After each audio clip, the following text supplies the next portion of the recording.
राधे राधे मित्रों, माता लक्ष्मी विष्णु जी के चरण को दबाती रहती हैं। मित्रों, आपने हमेशा यह देखा होगा कि धन की देवी लक्ष्मी अपने पति परमेश्वर भगवान विष्णु के चरणों को दबाती रहती है। यह दृश्य हर भक्त भगवान की तस्वीरों में देखा जाता है। अब ऐसे में सवाल ये उठता है कि माता ऐसा क्यों करती रहती है। नमस्कार दर्शकों, स्वागत है आपका पर। एक बार फिर शास्त्रों में या तस्वीरों में देखा गया है कि देवी लक्ष्मी भगवान नारायण के चरणों में बैठकर उनके पैर दबाती हैं। इसके पीछे भी एक पौराणिक कथा है जिसका वर्णन हम करने जा रहे हैं। एक बार की बात है, नारायण जी ने देवी लक्ष्मी से पूछा कि वो हमेशा विष्णु जी के पैर क्यों दबाती रहती है, जिसके उत्तर में माता लक्ष्मी ने कहा कि चाहे मनुष्य हो या फिर देवी देवता, ग्रहों के प्रभाव से कोई बच नहीं सकता। एक ओर जहां महिलाओं के हाथ में देव गुरु बृहस्पति का वास होता है, तो वहीं दूसरी ओर पुरुषों के पैर में गुरु शुक्राचार्य का। ऐसे में जब भी कोई महिला पुरुष के चरण दबाते हैं तो देव और दानव का मिलन होता है तथा इससे धन लाभ का योग बनता है। यही वजह है कि मैं हमेशा श्रीहरि के चरण दबाते हूँ। पुराण की माने तो देवी लक्ष्मी को श्रीहरि ने अपने पुरुषार्थ के बल पर ही अपने वश में रखा था, जो हमेशा सभी के कल्याण का भाव रखते हैं। जो माता लक्ष्मी भगवान विष्णु के पास है वो धन तथा संपत्ति है, क्योंकि श्री नारायण इनका उचित उपयोग जानते हैं। यही कारण है कि देवी लक्ष्मी भगवान विष्णु के पैरों में उनकी दासी बनकर रहती है।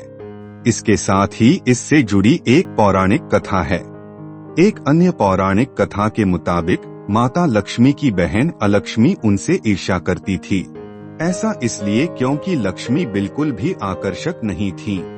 उनकी आंखें भड़कीली, बाल फैले हुए और बड़े बड़े दांत थे। देवी लक्ष्मी जब भी अपने पति यानी विष्णु जी के साथ होती थी तब लक्ष्मी हमेशा वहां पहुंच जाती थी। ये बर्ताव लक्ष्मी जी को बिल्कुल पसंद नहीं आता था। उन्होंने लक्ष्मी से कहा कि तुम मेरे और मेरे पति को अकेला क्यों नहीं छोड़ देती। तब लक्ष्मी ने कहा कि उनकी कोई पूजा नहीं करता है, इसलिए जहाँ भी लक्ष्मी जी जाएंगी तो वो वहाँ उनके साथ आएंगे। यह सुन माता लक्ष्मी क्रोधित हो गई और लक्ष्मी को श्राप दे दिया। उन्होंने कहा कि मृत्यु के देवता तुम्हारे पति है।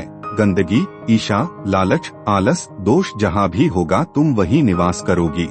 ऐसे में माता लक्ष्मी हमेशा ही अपने पति के चरणों की गंदगी दूर करती रहती है, जिससे ये लक्ष्मी कभी भी उनके पास न आए। जैसा कि कहा जाता है कि सौभाग्य और दुर्भाग्य एक साथ चलते हैं।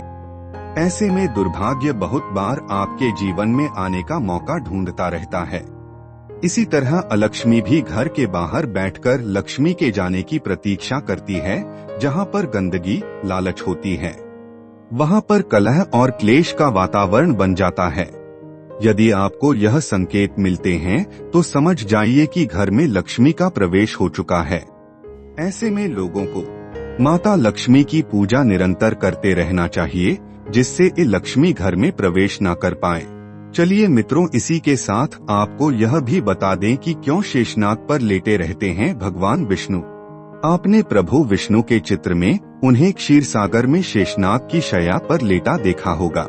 इस चित्र में विष्णु बिल्कुल शांत मुद्रा में आराम से लेटे रहते हैं। श्री हरि को शास्त्रों में जगत का पालनहार कहा गया है। उन्हें जगत पिता के नाम से भी जाना जाता है। दरअसल भगवान विष्णु का यह बेहद शांत स्वरूप लोगों को बुरे समय में संयम और धीरज रखने और परेशानियों को नियंत्रित करने की प्रेरणा देता है।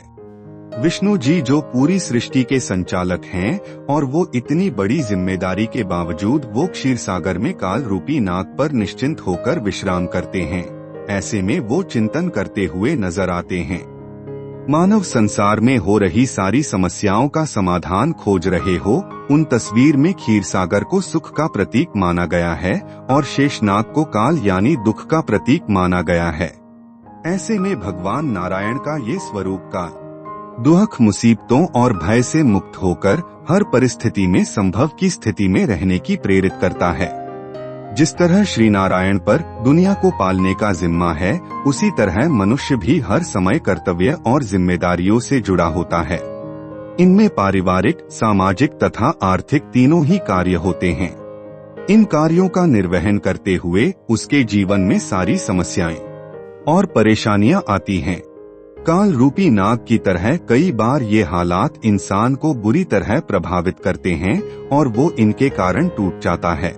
ऐसे में उसे श्रीहरि की प्रतिमा को देखकर प्रेरणा लेनी चाहिए कि किस तरह वह विपरीत हालातों में भी शांत, स्थिर, निर्भय तथा निश्चित मन से अपने धर्म का पालन करते हैं। नाग की शैया पर शयन करने के बाद वो कभी अस्थिर नहीं होते। इसी तरह मनुष्य को भी हर हालात में निश्चित रहकर अपना धर्म निभाते रहना चाहिए। अब ये भी जान लीजिए कि नारायण को कहा जाता है श्री हरि। भगवान विष्णु को श्री हरि के नाम से भी जाना जाता है। श्री हरि का अर्थ होता है हारने वाला। जब जब पृथ्वी पर संकट आता है या मनुष्य किसी बड़ी परेशानी में पड़कर विष्णु जी का सच्चे दिल से स्मरण करता है तो प्रभु उसके सारे दुख, संताप और पाप हर लेते हैं। यही कारण है कि उनके भक्त उन्हें प्रेम से श्रीहरि और हरि के नाम से बुलाते हैं। तो मित्रों, आपने देखा कि माता लक्ष्मी विष्णु जी के चरण को दबाती रहती है और विष्णु जी से जुड़ी कुछ अहम बातें। अगर आपको पहले से किसी भी बात की जानकारी थी तो कमेंट्स में जरूर बताइए। आज के वीडियो में इतना ही उम्मीद करते हैं हमारे वीडियो के जरिए आपको कई सवालों के जवाब मिल गए होंगे। अगर ये वीडियो आपको पसंद आई तो इसे लाइक और शेयर जरूर कीजिए। अगर आपने हमारे चैनल मन की चाहत को सब्सक्राइब नहीं किया तो जरूर कीजिए। धन्यवाद।